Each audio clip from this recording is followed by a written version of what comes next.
Bismillahirrahmanirrahim.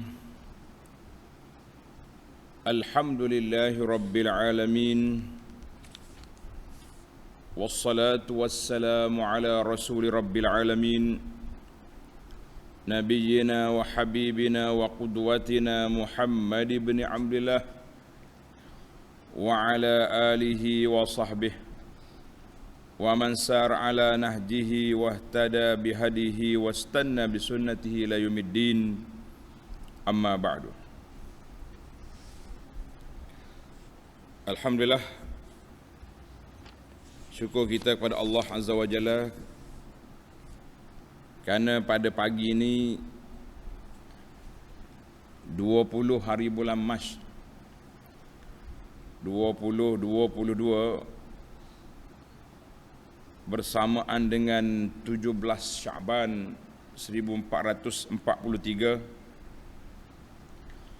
kita dapat mulakan sambung mula tafsir surah Ghafir. Surah Ghafir ataupun surah Al-Mu'min. Jangan terkejut. Dia kata mana surah Ghafir? Dalam Quran surah Mu'min. Dia nama dua. Nama dua.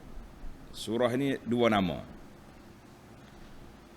Surah Al-Mu'min atau surah Ghafir iaitulah surah yang ke-40.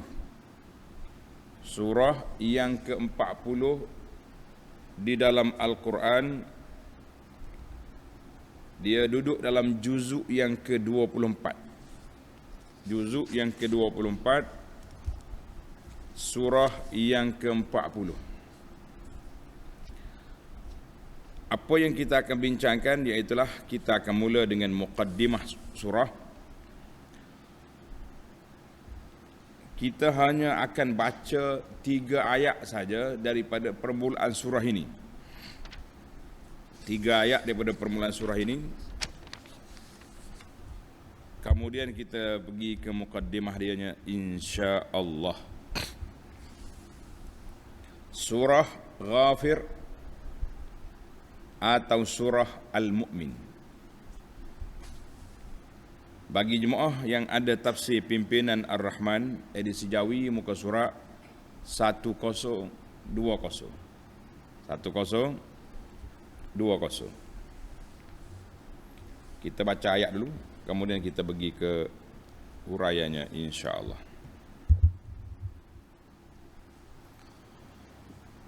أعوذ بالله السميع العليم من الشيطان الرجيم.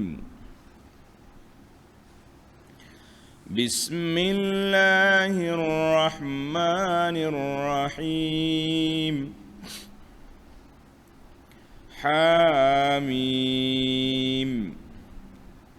تنزيل الكتاب من الله العزيز العليم. غافر الذنب وقابل التوب شديد العقاب ذي الطول. لا إله إلا هو ilaihil masir. 3 ayat saja. Kemudian balik semula kita ke muqaddimah surah. Undur balik satu muka. Muqaddimah surah, muka surat 1019. Muqaddimah surah Al-Mu'min. Tengok dalam tafsir pimpinan, surah ini diturunkan di Makkah, dia panggil surah Makkiyatun. Kita belajar kan dalam istilah dia ni, surah Makkiyah dan surah Madaniyah. Makkiyah, Madaniyah. Surah Ghafir atau surah Mu'min ini Madaniyat, Makkiyatun. Wa hukiya al-ijma'u ala dhalik, maknanya ulama tafsir meriwayatkan sepakat ijma' ulama tentang surah ini Makkiyah.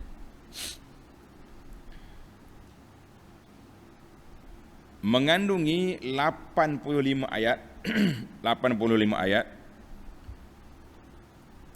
dinamakan surah Al-Mu'min. Tengok, pelajar tengok dalam kitab, dua nama surah ini. Surah Al-Mu'min, orang yang beriman, kerana perihal seorang mukmin dari kaum Fir'aun, dia panggil mu'minu ali Fir'aun, yang menyembunyikan imannya, ada diceritakan pada ayat 28 hingga ayat 45. Panjang cerita dia, 28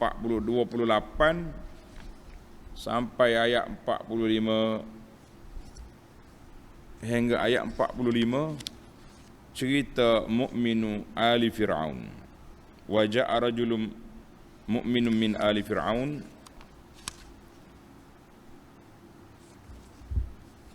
Itu nama yang pertama. Yang kedua, surah ini juga dinamakan surah Ghafir. Apa makna Ghafir? Yakni yang mengampunkan dosa. Ghafir, Allah yang mengampunkan dosa.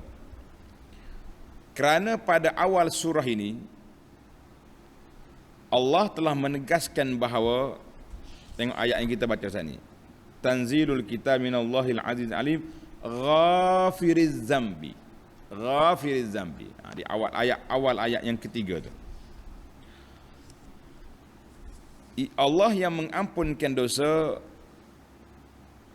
Kerana pada awal surah ini Allah Ta'ala menegaskan bahawa turunnya Al-Quran ini dari Allah yang maha berkuasa, lagi amat mengetahui, yang mengampunkan dosa dan yang menerima taubat.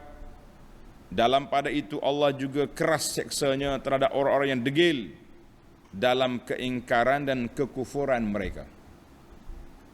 Itu jelaslah. Jadi sekarang ni kita akan namakan dia Suratul Ghafir ataupun Surah Al-Mu'min. Dua nama, tidak ada percanggahan. Ada Quran tulis Mu'min. Tengok dalam kitab Pimpinan Ar-Rahman dia tulis Surah Al-Mu'min. Dalam tafsir lain dia tulis Surah Ghafir. Yang penting kita jangan keliru bila kita dah belajar. Sebagaimana kata orang sekarang, biar tahu jangan keliru. Bila kita belajar tak keliru. Surah apa ni? Surah apa ni? Kenapa ustaz? Baru ni saya ditegur oleh seorang. Kenapa kok salah ni? Ini surah Ghafir, kenapa tulis surah Mu'min? Saya kata sabar, dua surah nama. Bila kita belajar dia tak ada keliru, insya-Allah.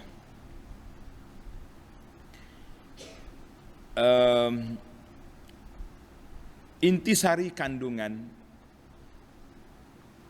membentangkan soal benar dan salah, soal iman dan kufur, soal dakwah, menyiarkan agama Islam dan golongan yang menentangnya, dan akhirnya soal perbuatan sombong, angkuh dan bermaharaja lela di muka bumi sebagaimana dilakukan oleh Fir'aun, dan azab Tuhan yang ditimpakan kepadanya dan kepada orang-orang yang bersifat demikian.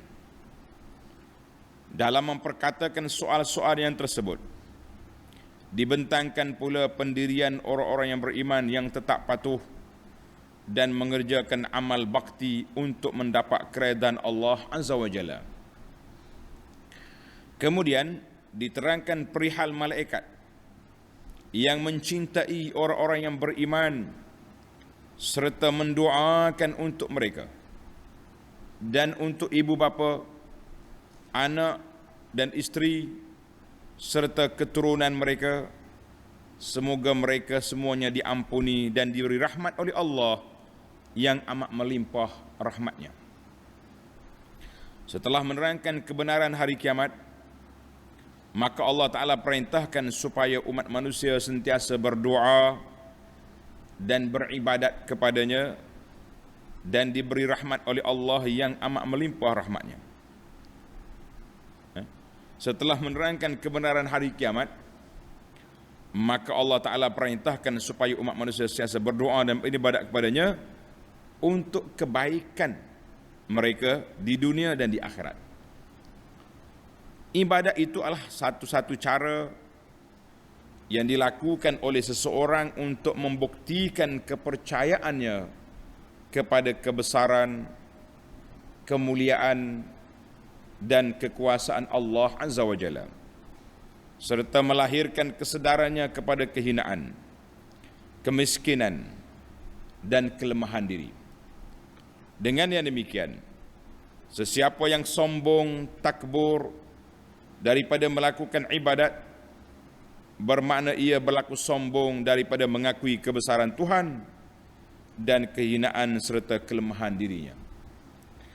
Surah ini diakhiri dengan menerangkan bahawa orang-orang yang kufur ingkar semasa melihat azab akan mengakui beriman kepada Allah semata-mata dan berlepas diri dari segala benda yang menyebabkan mereka menjadi syirik, tetapi pengakuan mereka yang demikian sudah terlambat. Nak mengaku apa lagi? Masa tempoh sudah habis, baru nak mengaku kita kata la faidata fi. Tidak ada lagi faedah pada saat itu. Baik para jemaah sekalian, kita petik pula muqaddimah dari tafsir Al-Muharrar yang saya baca ini. Muharrar kata apa? Fadailus surah, kelebihan surah, wa khasaisuha, dan ciri-ciri keistimewaan surah ini. Apa kelebihan? Apa ciri keistimewaan? Tanda sikit. Suratul Ghafir ataupun surah Al-Mu'min, hiya awwalus suwaris sab'. Ini adalah merupakan surah yang pertama daripada surah yang dimulai dengan Hamim. Surah yang Hamim ada 7 dalam Quran. Hamim, Hamim, Hamim.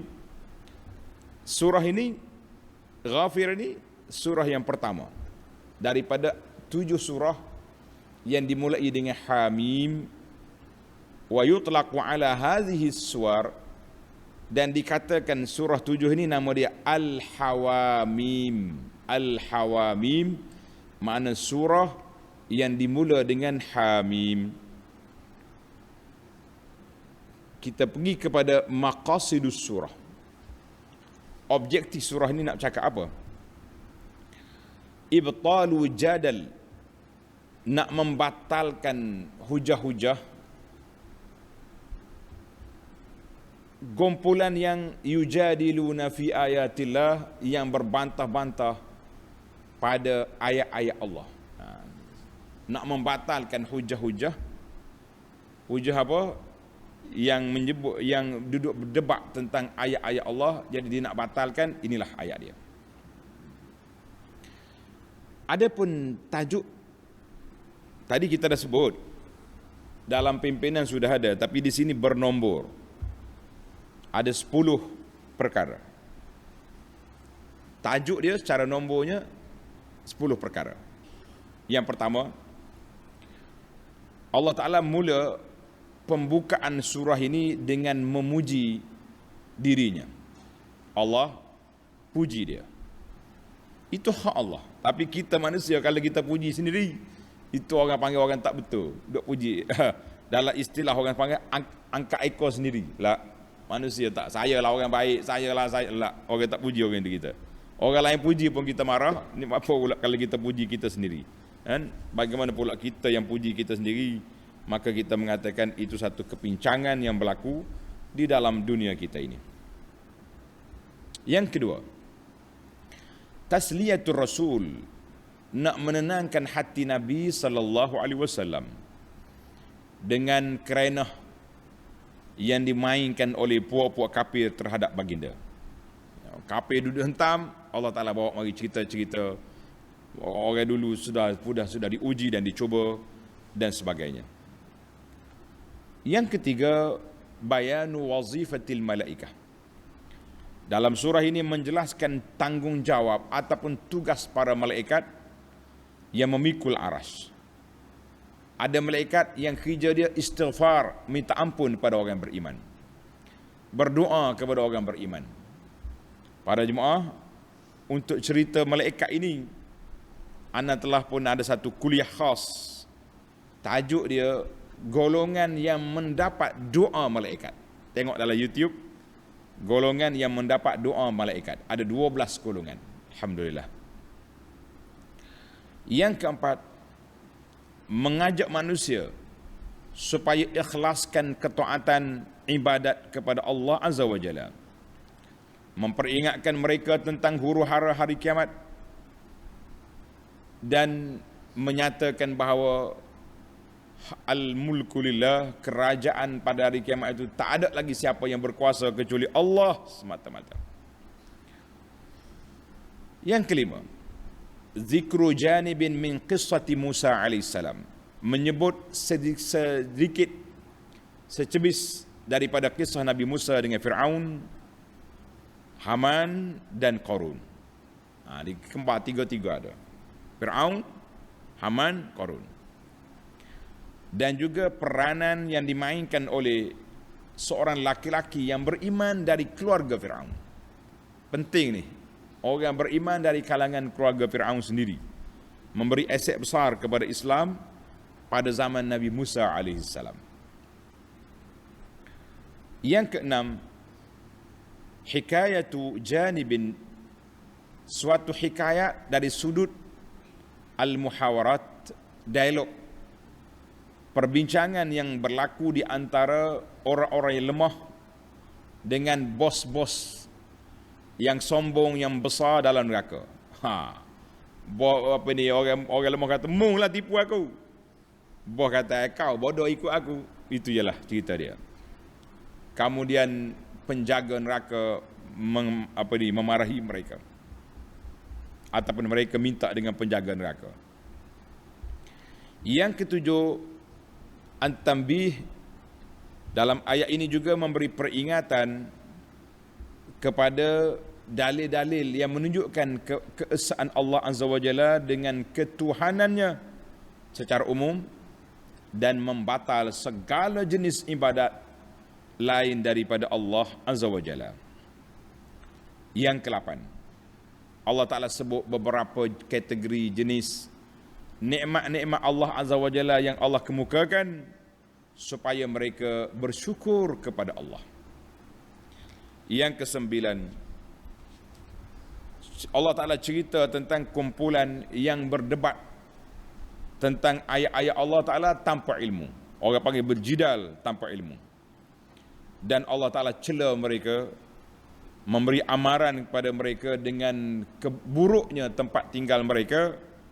Dan Allah perintahkan Nabi SAW sabar menghadapi kerenah mereka dengan menyebut beberapa peristiwa rasul-rasul yang terdahulu agar Nabi mengambil iktibar dan sabar sebagaimana sabarnya orang-orang yang terdahulu. Yang ke-10, yang terakhir, inzar musyriki Makkah. Dalam surah ini Allah Ta'ala memberi amaran keras kepada puak-puak kafir Mekah bahawa hujung perjalanan mereka akan berakhir sebagaimana berakhirnya umat-umat yang terdahulu yang tidak beriman. Dan apa kalau mereka kekal dengan kekufuran, maka pasti azab yang akan menunggu. Dia tak mati di Mekah. Puak-puak kafir ini mati di mana? Mati di Badar, sebagaimana matinya mendiang Abu Jahal dan geng-gengnya dalam peperangan Badar. Tilka asyaratun kamilah, demikianlah 10 perkara tajuk yang Allah Ta'ala sebut secara tersusunnya dalam surah Ghafir ataupun surah Al-Mu'min yang kita baca ini. Alhamdulillah. Baik para pelajar sekalian, kita masuk kepada tafsir surah Al-Mu'min. Tafsir surah Al-Mu'min, buka tafsir pimpinan, muka surat 1020. Balik semula ke ayat.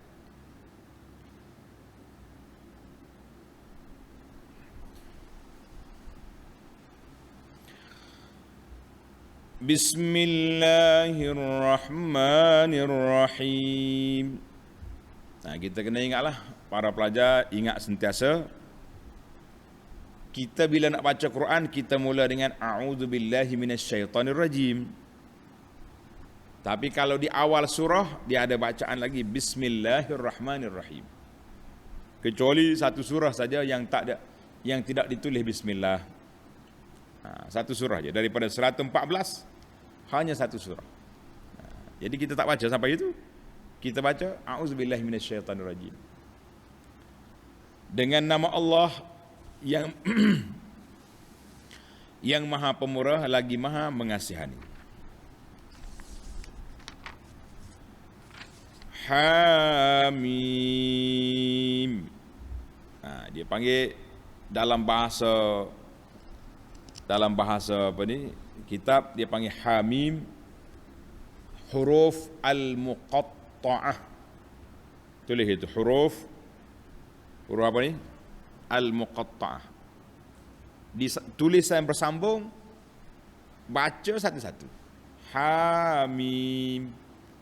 Kalau nak kira betul, dia kena asing lah. Huruf ha, huruf mim. Tapi tak dia sambung. Baca ikut nama huruf, ikut bunyi huruf.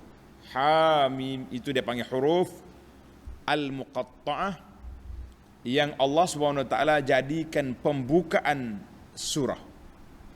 Beberapa surah dalam Al-Quran Allah mula dengan huruf alif lam mim, hamim. Jadi surah Hamim inilah surah yang pertama daripada 7 surah yang dimulai dengan Hamim. Pelajar-pelajar kena ingat fakta dia tu. 7 surah yang dimulai dengan Hamim atau disebut dengan nama Hawamim. Maka surah Ghafir, surah Al-Mu'min ini adalah surah yang pertama. Untuk apa tu? Li bayani i'jazi hadzal Quran, untuk nak menyatakan Al-Quran ini i'jaz. Al-Quran ini mencabar makhluk lain, tak boleh nak tiru dia. Itu makna i'jazul Quran. Yang menampakkan lemahnya makhluk untuk nak mengatasi Quran, nak mencabar Quran, nak meniru, nak buat macam Quran, tidak boleh. Sedangkan huruf-huruf ini dia panggil huruf al-arabiyyah allati yatahaddatsuna biha. Huruf ni huruf yang mereka dah bercakap hari-hari, tapi bila Allah boleh buat ni, orang lain kalau buat tak jadi. Itu dia panggil tanda mukjizat Al-Quran, mukjizat Al-Quran. Baik, kita pindah kepada Tuan Syekh pimpinan. Simple je dalam masalah ini. Tengok nota di bawah, dia kata lihat penjelasan tentang huruf ini di nota kaki nombor 7 ketika mereka bincang tentang alif lam mim di awal Quran dulu. Tengok sanalah. Dia tak mau ulang banyak kali sebab banyak lagi benda yang kita nak bincang. Ayat yang kedua, Tanzilul kitabi minallahil azizil alim.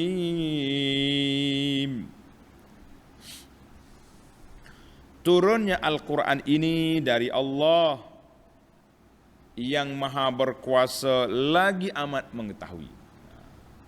Ay tanzilul Quran, Al-Quran ini turun daripada Allah Al-Qahir Al-Ghalib, yang maha gagah perkasa, yang maha berkuasa, yang mempunyai kekuasaan yang mutlak. Dia beri kepada siapa dia nak, dia tegah daripada siapa yang ditegah, yang tidak ada sebarang kekurangan, kecacatan dan kecelaan pada Allah. Allah Ta'ala lah yang mempunyai Al-Aziz Al-Alim. Al-Aziz bermakna zil qadri wasyiyadah. Allah yang mempunyai kekuasaan dan pemerintahan.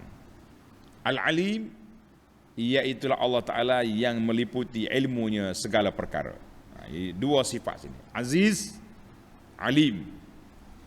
Maknanya, hei manusia, kalau kamu berani cabar Quran aku turun kamu tak terima, aku bersifat aziz. Lawan aziz, gagah perkasa. Mu lawan, kena. Al-Alim, maha mengetahui. Kamu percayalah, yakinlah apa yang aku letak dalam Quran ini benar, sahih, bermaklumat, berfakta, berhikmah. Jangan duk mikir undang-undang Islam ni tak apa relevan lah. Tak relevan, tak sesuai dengan zaman. Kalau orang cakap macam ni, bermakna dia berani mengatakan Allah Ta'ala tidak alim, sebab dia buat turun ayat yang tak sesuai dengan manusia. Jadi kita yang beriman, kita beriman dengan dua sifat Allah Ta'ala ini, Al-Aziz, Al-Alim. Apa lagi sifat Allah Ta'ala? Tengok ayat yang ketiga, Ghafiriz Zamb, Allah yang mengampunkan dosa. Tanda lah sifat dia yang mengampunkan dosa. Aisatir zunubi ibadi. Allah Ta'ala yang memaafkan, menghapuskan dosa, menutup dosa-dosa kita. Ya Rabbi, kita ni banyak dosa. Kalau Tuhan tak tutup, Allah tak rahsiakan dosa kita, para jemaah sekalian, nanti orang tak nak bersalam pun dengan kita. Jadi nasib baiklah dosa ni tak berbau. Kata orang dosa tak berbau. Kalau dosa bau, tak boleh duduk dekat kita. Bau hancing. Ni dosa mengumpat ni. Baru sudah mengumpat orang. Bau hangit. Ni dosa riba contohnya. Jadi sekarang ni tak ada apa. Duduk dekat kawan, tengok apa buat minyak wangi dia pakai. Kalau tak ada minyak wangi, bau tiap busung. Itu ya. Tapi bau dosa dia tak ada. Dosa tidak berbau, tetapi walaupun tak berbau, dia punya kesan yang besar. Sebagaimana kata orang, bodoh tidak berbayar, tapi jangan tunjukkan kebodohan. Na'udzubillah. Allah Ta'ala sifat dia Ghafiriz Zambi, memaafkan, menghapuskan dosa-dosa. Dua, waqabilit taubi, Allah menerima taubat. Tengok ni para jemaah sekalian, Allah letak di sini dua sifat yang membuka ruang yang luas kepada kita, supaya meletakkan tinggi harapan bahawa Allah Ta'ala ampunkan dosa kita, maafkan kesalahan kita. Sebagaimana dalam surah Asy-Syura, ini pelajar ni pencinta tadabbur tanda. Surah Asy-Syura ayat 25, Allah kata apa? Wa huwallazi yaqbalu taubata an ibadihi wa ya'fu 'anis sayyi'at. Wa huwallazi yaqbalu taubah an ibadihi. Allah Ta'ala yang menerima taubat daripada hamba-hambanya. Wa ya'fu 'anis sayyi'at. Allah maafkan segala kesalahan kita. Ya Rabb. Dalam hadis, tanda hadis, wa ani ibn Umar radhiyallahu anhuma 'anil Nabi sallallahu alaihi wasallam qala inna Allah yaqbalu taubatal 'abdi ma lam yugharghir. Allah Ta'ala terima taubat seorang hamba dia selama belum sampai nyawa di halkum. Kalau nyawa di sini bunyi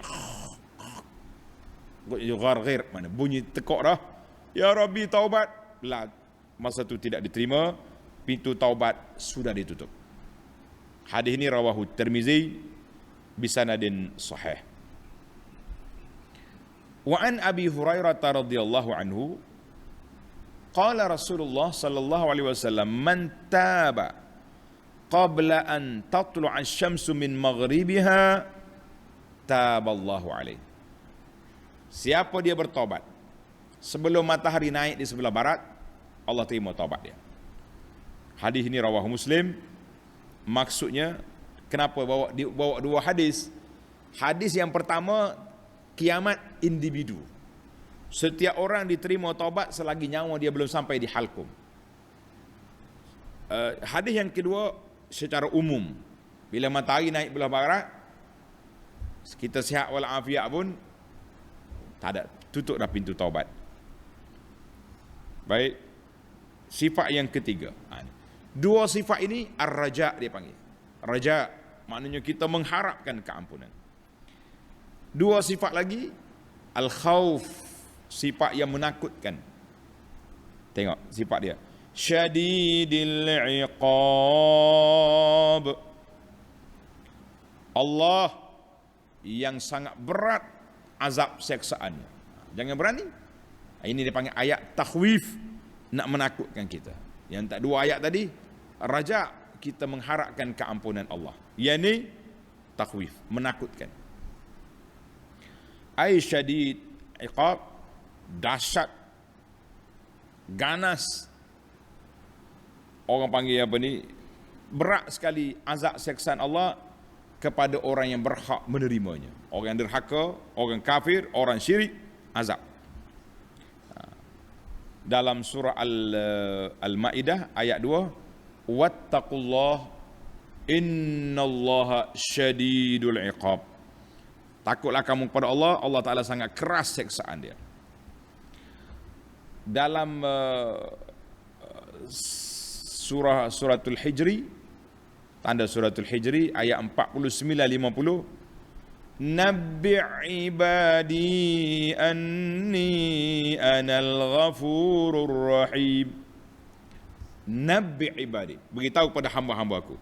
Allah kata, aku ni ghafur rahim, pengampun, kesian belas.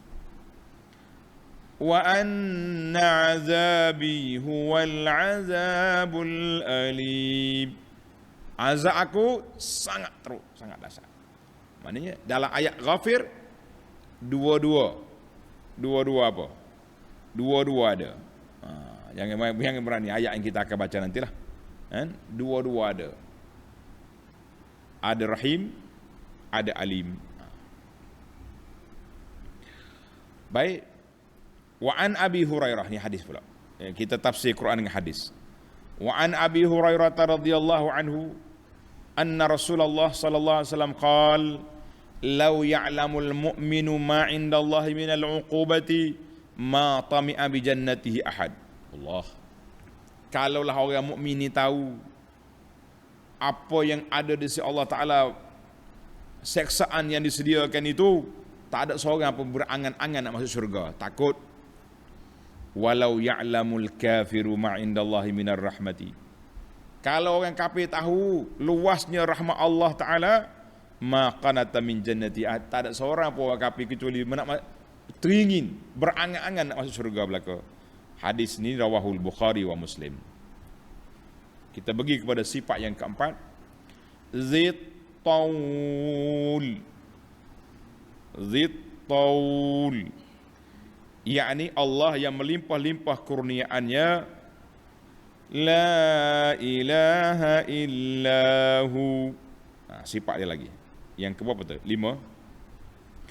Tiada Tuhan yang berhak disembah melainkan Allah. Ilaihil masir.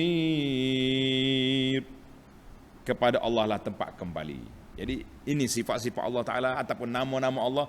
Dia ada nama Allah Ta'ala sekali dengan sifat. Ada nama saja, tidak sifat. Baik, kita pergi kepada Zit Taul. Zit Taul ay sahibul ghina al-wasi'. Allah Ta'ala yang kaya, yang sangat luas pemberiannya. Wal fadli wal in'am, limpah kurnia dia sangat luas ke atas makhluk-makhluknya.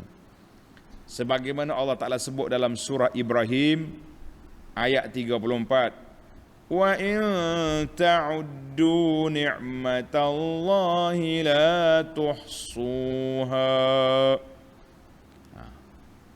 Kalau kamu hitung nikmat Allah, tak akan terhitung.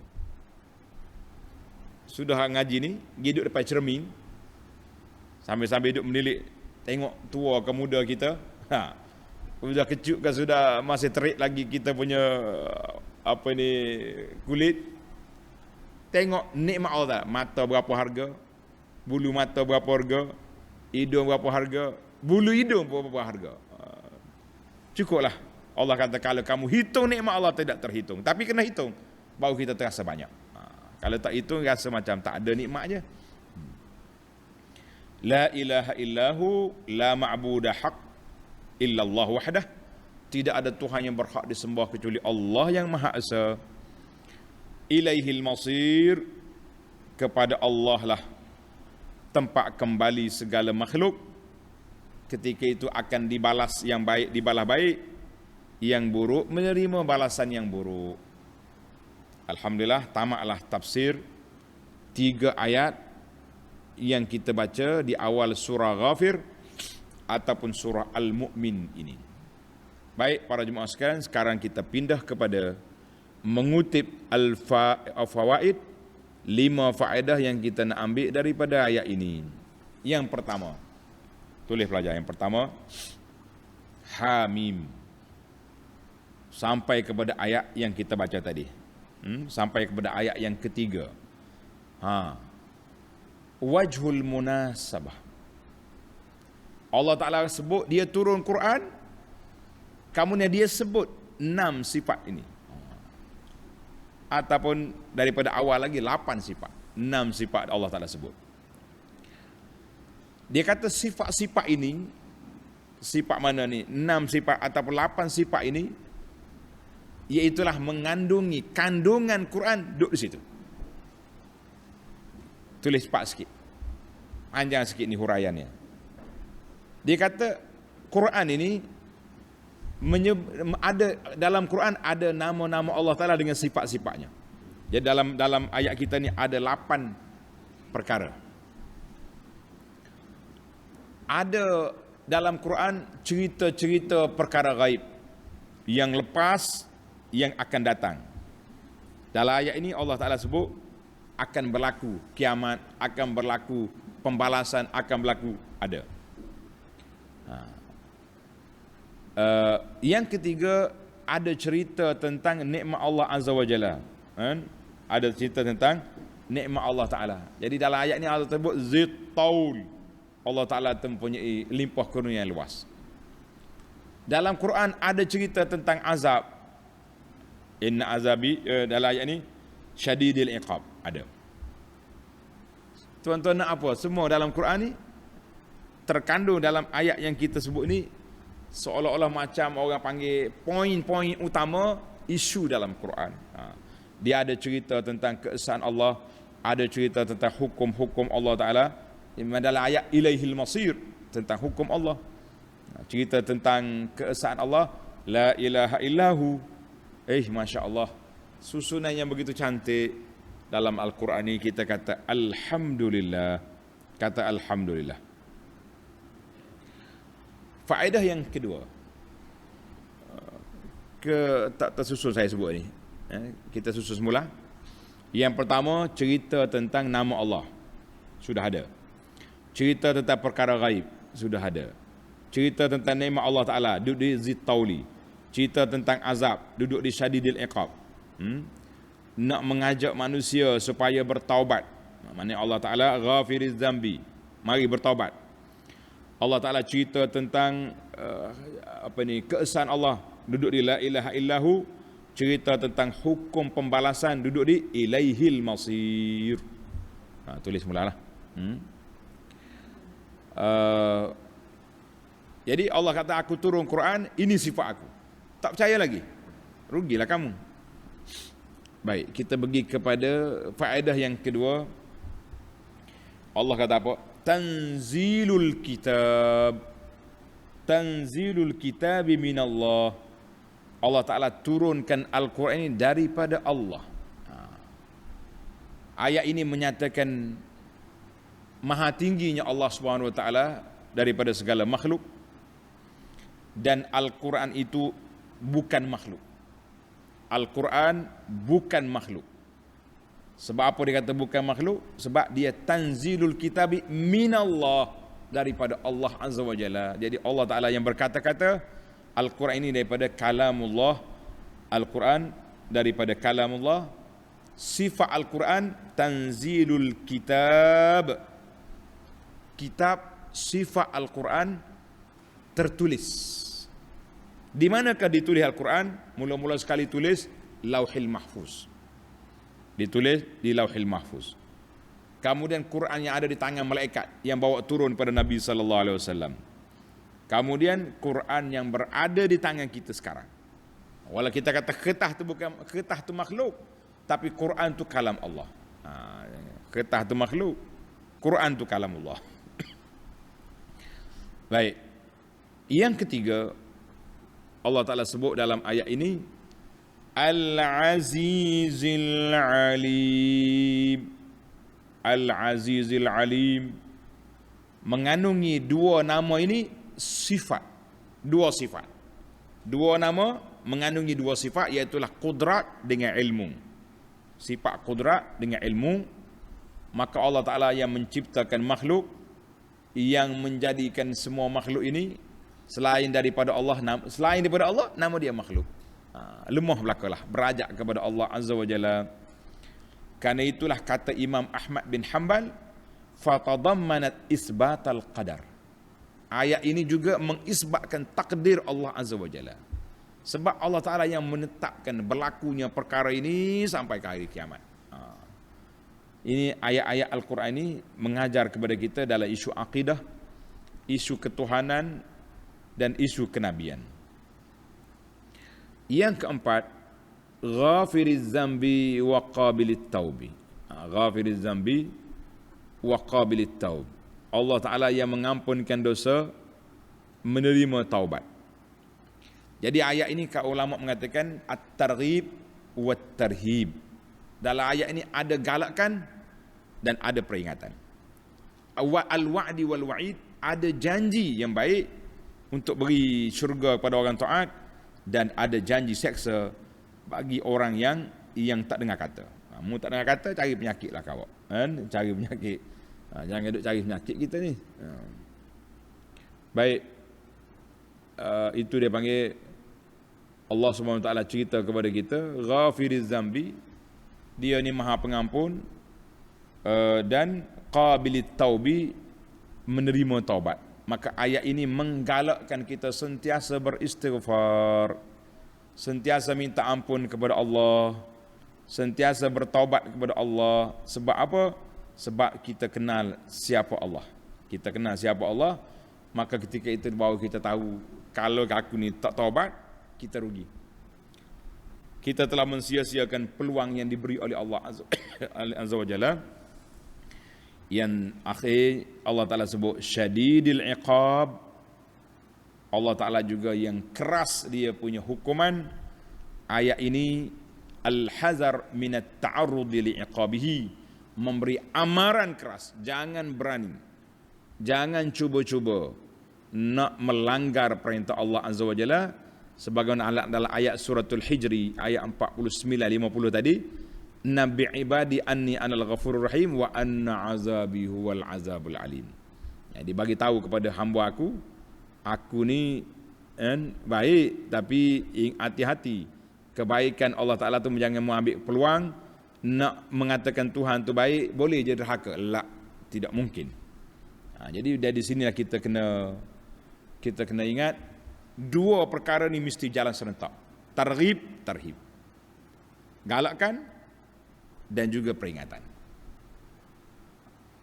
Orang panggil apa ni, raja dan juga khauf. Kena ada dua-dua. Ni kalau kita berani saja, kalau kita ambil raja saja, kita berani buat maksiat sebab Tuhan pengampun. Tapi kalau kita ambil khauf saja, kita akan jadi manusia yang kecewa, takut segitu.